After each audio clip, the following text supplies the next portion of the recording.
सास का अखाड़ा बहू ने पछाड़ा। माँ जी, ये कैसे बना रही है शिमला मिर्च? नहीं नहीं नहीं, ऐसी कोई नहीं खाएगा। आप हटिए, मैं बनाती हूँ। कोई नहीं खाएगा? अरे तेरे मायके वालों के लिए नहीं बना रही हूँ, अपने पति, बेटे और बेटी के लिए बना रही हूँ। और वो लोग शिमला मिर्ची ऐसी ही पिछले कई सालों से खाते आ रहे हैं। बहू हो ना, थोड़ा सोच समझ कर जबान खोला करो, समझी? माँ जी, फिर तो मैं यही कहूँगी कि आपको खाना बनाना आता ही नहीं। बहू शिमला मिर्च बना लेती है, लेकिन अपने अंदाज में। फिर खाने के टेबल पर, ये सब्जी क्या बहू ने बनाई है? आज बहुत अलग लग रही है। भाभी, रंग तो बड़ा अच्छा दिख रहा है सब्जी का। अरे नहीं नहीं, मुझे तो माँ के हाथ वाली खानी थी। क्या है रीना, सब्जी माँ को ही बनाने दिया करो ना। सास, जिसे अब थोड़ा सा अपना पल्ला भारी दिख रहा होता है। अरे अब बेटा मेरा जमाना आ गया। ये घर कभी मेरे नाम से चलता था, लेकिन अब लग रहा है कि मेरा होना ना होना एक ही बराबर है। बहू तो पूरे घर के साथ रसोई में भी राज करना चाहती है। माँ जी, आप ही ने तो कहा था शादी के वक्त कि रानी बनाकर रखेंगी मुझे। तो देखिए, रानी का काम यही होता है ना, राज करना। अरे देख बहू, माना तू राज करना चाहती है, लेकिन भूल मत, पूरी रियासत अभी मेरी है। अरे कैसी बात कर रही हो तुम दोनों? और ये क्या तरीका होता है बहू से बात करने का? बेचारी अभी तो आई है, उसको आजादी भी नहीं दोगी क्या? तो वो इस घर को अपना घर कैसे समझेगी? देखिए पापा, माँ सही कह रही है। घर को अपना घर समझी, इसमें कोई बुरी बात नहीं है।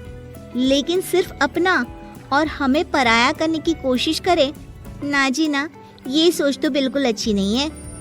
देख, तू छोटी है ना, छोटी की तरह रहा कर। हर बात पर बीच में ना बोला कर। क्यों? वो मेरी बेटी है तो मेरे तरफ से ही बोलेगी ना।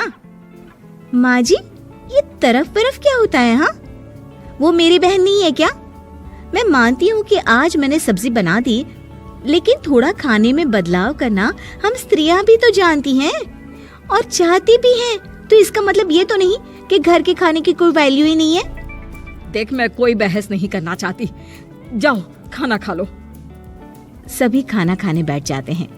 अगले रोज, माँ जी प्लीज, ये आस पड़ोस वालों को बोलिए ना, मुंह उठाकर घर में मत आ जाया करे। अरे किसी के घर आने जाने का कुछ वक्त तो होना चाहिए। यहाँ तो सारा दिन मानो लोगों ने धर्मशाला बनाकर रखी है। बहू, वो हम लोगों के परिवार जैसे हैं, पिछले 25 साल से हमारे साथ है। और ये मेरा घर है, यहाँ कौन आएगा कौन नहीं, ये तू कैसे डिसाइड करेगी? और हाँ, तुझे अगर पसंद नहीं ना, तो अपने कमरे में चली जाया कर। वो लोग बात ही कर रहे होते हैं कि पड़ोसन आ जाती है। अरे बहन, हम लोगों ने जागरण रखा है माता का आज रात, सुबह का भंडारा भी, तो बहू रानी को लेकर आना। हाँ बिटिया, अच्छा चलती हूँ, और घरों में भी निमंत्रण देना है। अरे हाँ हाँ, हम जरूर आ जाएंगे। वैसे किस किस को बुला रही हूँ? वो तुम्हारी ननद और भाभी भी आ रहे हैं क्या? माँ, क्या आप इनके पूरे खानदान को जानती हैं? अरे भाभी ने ही तो मेरी ननद की शादी की पूरी तैयारियां कराई थी, और मेरे मायके में भी पापा की मौत के बाद वहाँ रहकर इन्होंने ही मुझे संभाला था। इतना तो कोई किसी के लिए नहीं करता। अच्छा, मैं ना फल दे जाऊंगी, काट देना भाभी, मैं दूसरे काम पूरे कर लूंगी। मेरी तो तबीयत खराब है माँ जी, आप ही काट देना सारे फल। मैं रात का खाना भिजवा दूंगी, परेशान ना होना। हाँ? अरे नहीं नहीं, हम लोग बना लेंगे, 4 लोगों का खाना तो बनाना है। अरे नहीं नहीं, आप फल पर लग जाओगी, और बहू की तबीयत भी ठीक नहीं, खाना मैं ही भिजवा दूंगी। पड़ोसन चली जाती है और सास बहू की तरफ देखती है। देखा, जिसे तू धर्मशाला बोल रही थी, वो कितने अपने हैं। हाँ माँ जी, आप उनका काम कर रही हैं, उनके जागरण का प्रसाद तैयार कर रही हैं, तो वो क्या इतना भी नहीं करेंगे आपके लिए? ओहो, तुझसे बहस क्या करना बहू। तभी बहू की माँ आ जाती है। अरे बहन जी, बेटी से मिलने का मन किया तो बिना बताए ही आ गई, बुरा न मानना। ये मत समझना कि ये मेरा घर नहीं, कोई धर्मशाला है।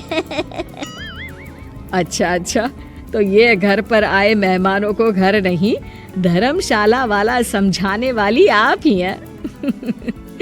वैसे आपको खुशी होगी कि आपकी बेटी के संस्कार भी ऐसे ही हैं। अरे माँ, किन बातों को सुन रही हो? आओ अंदर आ जाओ माँ। माँ बेटी के साथ अंदर आती है तो उसे अचार की महक आती है। हाय रे, कितनी अच्छी महक है। क्या बनाया है बहन जी? अचार बनाया है। आपकी बेटी बोल रही थी कि आप लोग कुछ अलग तरीके से बनाते हैं। मैं तो बस ऐसे ही। हम लोगों के घर पर तो अचार टिकता ही नहीं है। अरे आता ही किसे है अचार बनाना। लेकिन जैसे ही बेटी माँ को कमरे में ले जाती है, क्या है माँ, क्यों आ गई यहाँ पर? बताकर तो आना चाहिए। अरे कैसी बात कर रही है बेटी? माँ को बेटी से मिलने का मन किया तो क्या माँ नहीं आ सकती? आ सकती है माँ, क्यों नहीं, लेकिन तू ना पूरा खेल बिगाड़ रही है। खेल? कैसा खेल बेटी? मुझे भी तो बता देती तो मैं भी खेल लेती। माँ, जब से शादी करके इस घर में आई हूँ ना, सासू माँ ने मेरा घर का रट लगा कर रखा है। अब मैं ये बताना चाहती हूँ कि यहाँ मैं आ गई हूँ। कोई भी चीज जो पहले होती थी वो ठीक नहीं थी, तो मैं उसे परफेक्ट करूँगी। अच्छा, यानी बात सिंहासन की है कि पहली रानी को उतारना है। हाँ माँ, तुम्हें जो समझना है समझो, लेकिन बात तो यही है। पर बेटा वो... बेटी कुछ नहीं समझती और दरवाजा खोलकर बाहर चली जाती है। माँ, जो कि एक अच्छी औरत होती है, बेटी को समझाने की कोशिश तो करती है। बाहर सास के सामने माँ कहती है, अरे बहन जी, आप चलिए ना मेरे साथ मेरे घर, बहू का मायका भी देख लीजिए। अरे नहीं नहीं बहन जी, आप ही रुकिए हम लोगों के पास। शाम को जागरण है, वहाँ ले चलेंगे। उसी का प्रसाद तैयार कर रही हूँ। अच्छा, हमें भी तो सिखा दीजिए कैसे तैयार करते हैं। अरे कैसी बात कर रही हो माँ, कितने जागरण करवा चुकी हो तुम? देख बेटी, एक बात गांठ बांध ले, हर बेटी माँ के घर जो होता है वो देखती है, लेकिन सीखती वो सास के पास ही है। सास का संस्कार वो अपनी सास से सीखती है, जो वो अपनी बहू को देती है। तो बेटी, यहाँ के रीति रिवाज, रहन सहन, बोली भाषा अपनी है, जिसे तुझे ना सिर्फ फॉलो करना है बल्कि सीखना भी है। और जहाँ तक सवाल है पूरे घर की रानी बनने का, तो जब तक तेरी सास महारानी है, तू रानी ही तो रहेगी। क्यों बेटा? बहू माँ की बात समझ जाती है और सास भी बहू की माँ का मन ही मन शुक्रिया अदा करती है।